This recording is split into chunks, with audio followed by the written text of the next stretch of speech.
عما يتساءلون عن النبأ العظيم الذي هم فيه مختلفون كلا سيعلمون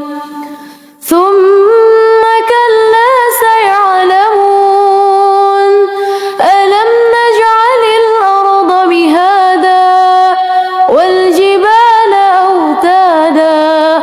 وخلقناكم أزواجا وجعلنا نومكم سباتا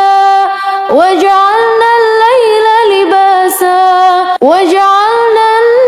النهار معاشا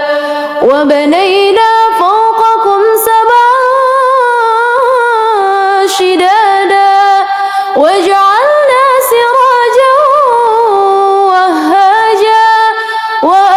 وأنزلنا من المعصرات ماء ثجاجا لنخرج به حبا ونباتا وجنات ألفافا إن يوم الفصل كان ميقاتا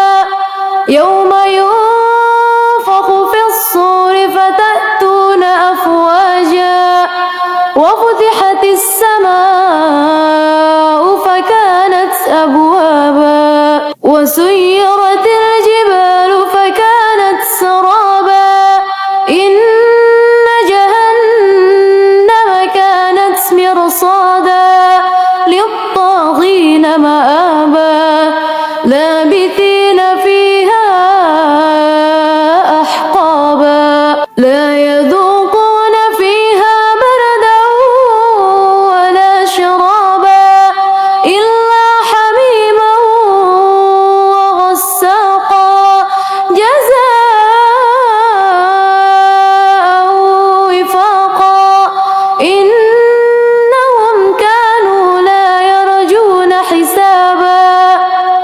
وكذبوا بآياتنا كذابا وكل شيء أحصيناه كتابا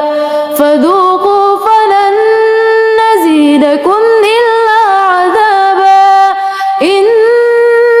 للمتقين مفازا حدائق وأعنابا وكواعب أترابا وكأسا دهاقا لا يسمعون فيها لغوا ولا كذابا جزاء من ربك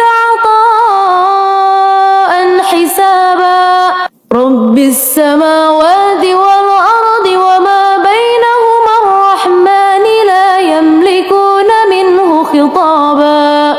يوم يقوم الروح والملائكة صفا